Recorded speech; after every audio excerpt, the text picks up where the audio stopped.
When Evelyn wakes up in Alexander Reed's luxurious penthouse with no memory of how she got there, she fears the worst has already happened, until she realizes the true danger is the secret her boss is hiding. If this love story touches your heart, please help us reach 1,000 subscriptions. Before we begin, let us know in the comments where you're watching us from, and please like this video to support the channel. Now sit back, relax, and enjoy the story. Evelyn opened her eyes, her head pounding like a hammer. Harsh sunlight filtered through the thin curtain of an unfamiliar room. She blinked, trying to remember what happened last night. The business party with clients, the expensive glasses of wine, and after that, a terrifying blank in her memory. She sat up abruptly, her heart pounding as she realized she was in the hotel's presidential suite, a place reserved only for the most VIP guests. "You're finally awake." A cold voice echoed from the corner of the room, making her startle. Alexander Reed, CEO of Reed Enterprises, the famously cold man in the business world, and also her direct boss, was sitting in an armchair, his face emotionless. What happened?" Evelyn stammered, pulling the blanket up to cover herself. "I think you're smart enough to figure it out. Last night you drank too much at the client dinner."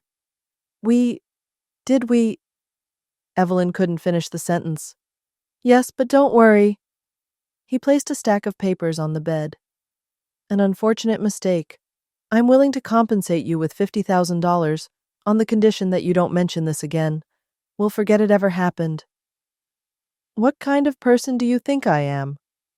"A smart employee who understands the current situation. Sign here, and we can return to our usual professional relationship." Evelyn bit her lip, feeling both angry and humiliated. She clenched the stack of papers, wanting to rip them apart, but reason told her not to. Reed Enterprises was the best job she had ever had, and as an orphan, she couldn't afford to risk losing it. "I'll sign, but not for the money. It's because I also want to forget that this ever happened." Alexander nodded, showing no emotion. As he turned to leave, Evelyn suddenly realized something. She touched her left ring finger, where she always wore her gold heirloom ring, the only item left from her late mother. It was gone. "Wait! My ring! The gold ring I always wear. Did you see it?" "No, I didn't see any ring." 2 weeks later, Evelyn was still searching for the ring. She had turned her tiny apartment upside down, called the hotel, even reviewed the building's security footage, but nothing came up. The gold ring was engraved with the delicate letter S, the middle name of her mother, Stella. Losing it felt like losing the last connection to the mother who had passed away in the mysterious car accident 10 years ago. At the office, she and Alexander returned to their professional boss-employee relationship, and neither of them mentioned that night. One late afternoon, when most employees had gone home, Evelyn decided it was time to get answers about the ring. She knocked on Alexander's office door. "Come in." She stepped inside, seeing him staring out the glass window, his back turned to her. "I need to talk to you about my ring." "I already told you I didn't see any ring." "But it's the only thing I have left from my mother. It disappeared after that night, and I thought we agreed not to bring that up again." "But—" "That's enough, Evelyn. If that ring meant so much to you, maybe you shouldn't have drunk yourself into a blackout." The cruel words made Evelyn take a step back, anger and hurt swirling in her chest. She pressed her lips together, gave a stiff nod, and turned to leave. "Oh, Evelyn, I need you to prepare the files for tomorrow's meeting with Blackstone Corp., especially the data on Marcus Kane." "Yes, sir." That day, while gathering the documents, Evelyn came across the name Marcus Kane, CEO of Blackstone Corporation, Reed Enterprises' biggest rival. A mysterious man, rarely seen in public, but infamous for ruthless deals. Lost in thought, she suddenly heard Alexander's voice from the adjacent room, speaking on the phone, his tone unusually tense. "I need more time." "Yes, I found the ring with the letter S engraved." "No, I haven't told her about the case from 10 years ago.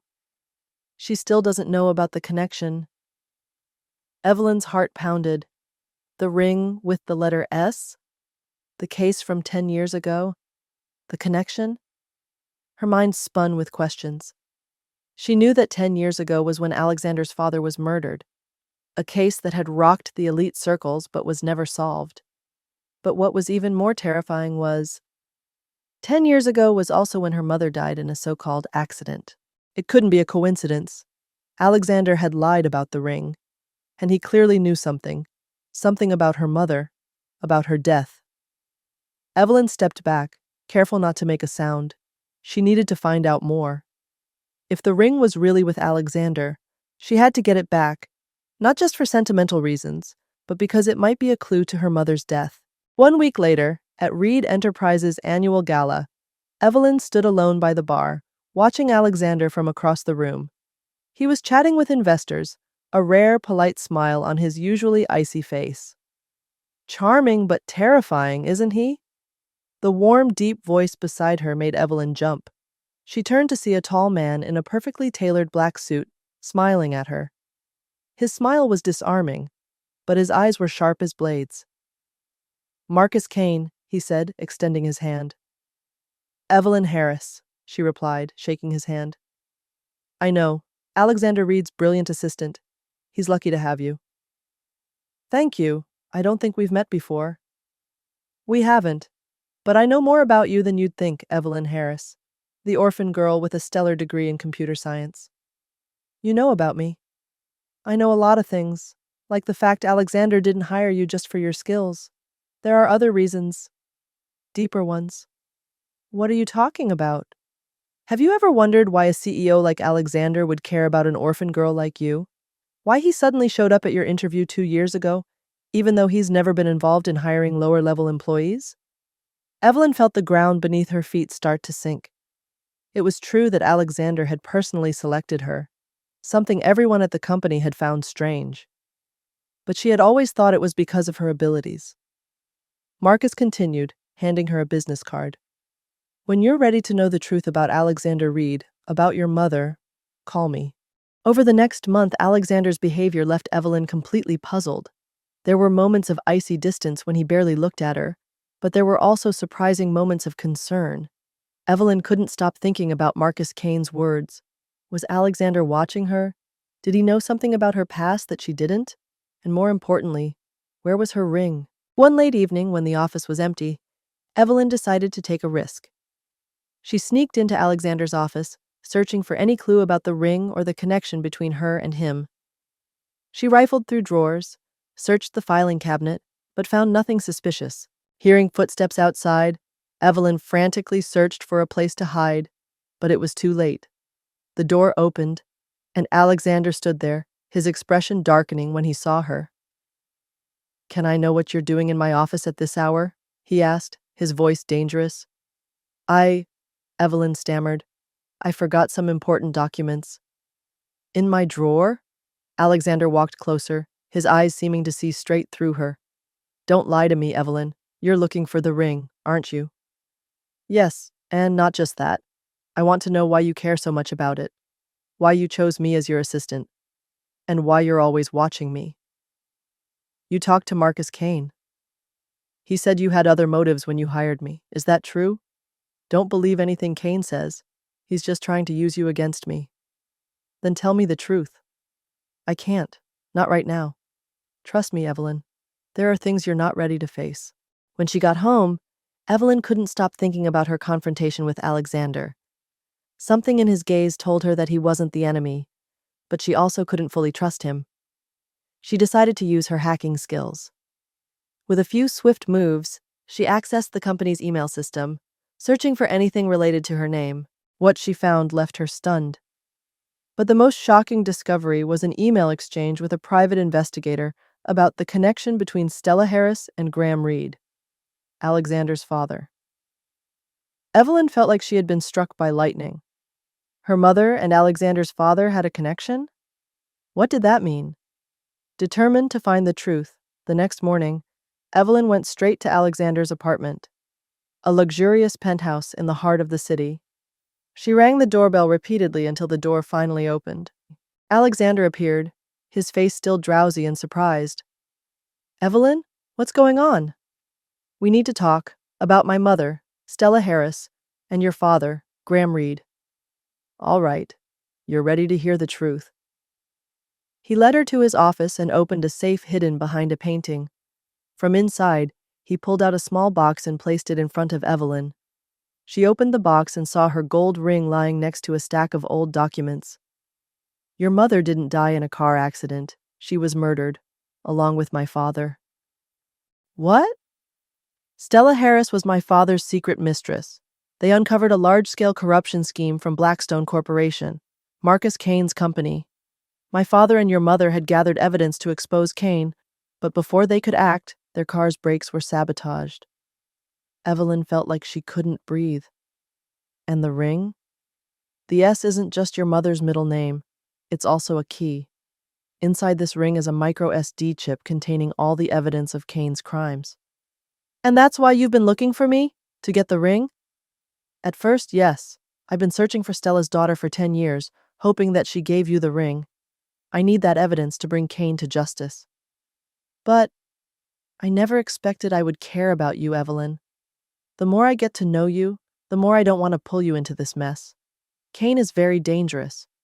If he knows who you are, knows you have the ring. So you took it that night, and then tried to push me away. I thought if I paid you, you'd leave and be safe, but you're too stubborn." Evelyn couldn't help but smile. "That's what you like about me, isn't it?" "That's just one of many things." Evelyn felt her heart race.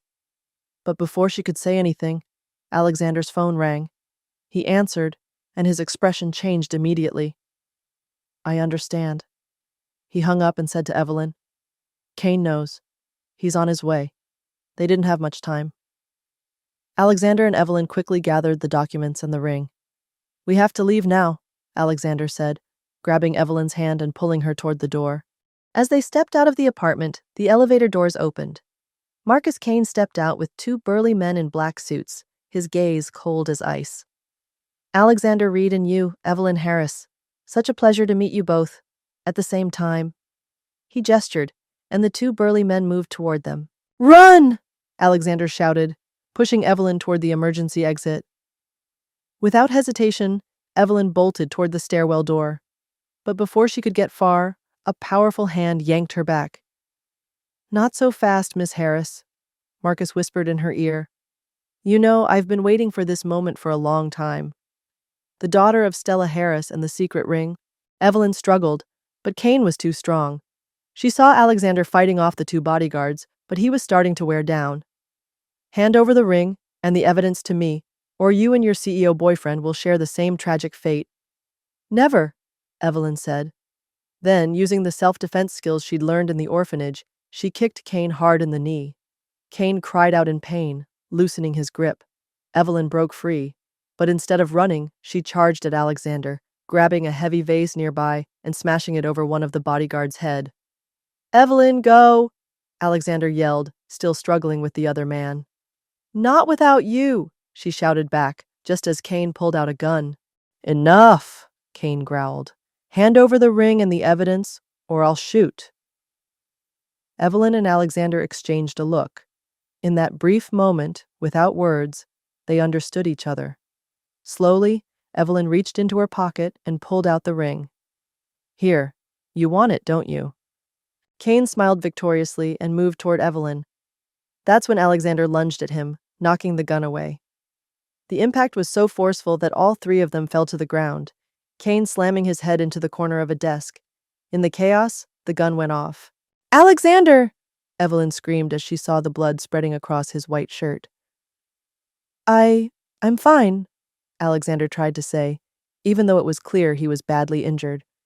Kane staggered to his feet, blood dripping from the wound on his forehead. "This is just the beginning. I have people everywhere. You will never be safe." But before Kane could take another step toward them, the door to the apartment burst open.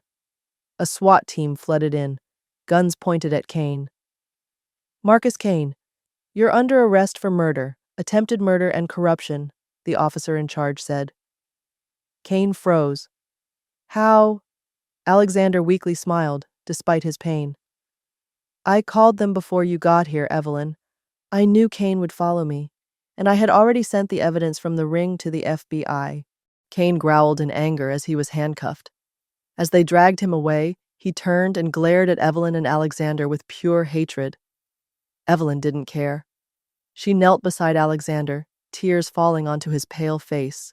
"Hold on," she whispered. "The ambulance is on its way."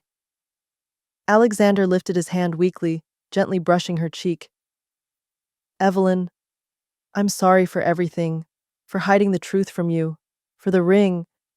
"Shh," she interrupted, gripping his hand tightly. "Don't say anything. We'll have plenty of time to talk later." 3 days later, Alexander opened his eyes in the hospital room to see Evelyn sitting beside him, her head resting on the edge of the bed, asleep from exhaustion. He smiled weakly, reaching up to gently brush her hair. Sensing the touch, Evelyn startled awake. "Alexander, you're awake." They were silent for a moment, their hands entwined. "Kane's been arrested," Evelyn finally spoke. "Along with most of his accomplices. The evidence from the ring exposed their entire corruption network." Alexander nodded. "My father and your mother have finally been exonerated. And the truth about their deaths has been revealed," Evelyn added softly. "I still can't believe my mother and your father. They loved each other," Alexander said. "Just like—" He paused, seeming hesitant. Evelyn felt her heart race. "Just like what?" she asked quietly. Alexander looked directly into her eyes. "Just like how I love you, Evelyn. I know this sounds crazy. Our beginning wasn't normal, but I've loved you for a long time. Every day working with you, seeing how strong, smart, and brave you are. I tried to push you away to protect you, but I can't fight my feelings anymore." Evelyn felt like time stood still. Everything they had been through, the doubts, the secrets, the tense moments, all led to this instant. "I love you too, even though there were times I thought you were the worst enemy I could have. I deserved that. I haven't been honest with you. Then let's start over. No more secrets." When their lips met, with the vast city stretched out beneath them and the endless blue sky above, Evelyn knew that after all the pain and loss, she had finally found where she belonged, in Alexander's arms, and in a love that had overcome every challenge to bring them together. The gold ring sparkled in the sunlight, not a symbol of tragedy and loss, but of hope and eternal love. If this story touched your heart, don't forget to like, share, and subscribe to our channel for more inspiring tales of love, resilience, and second chances. See you in the next story.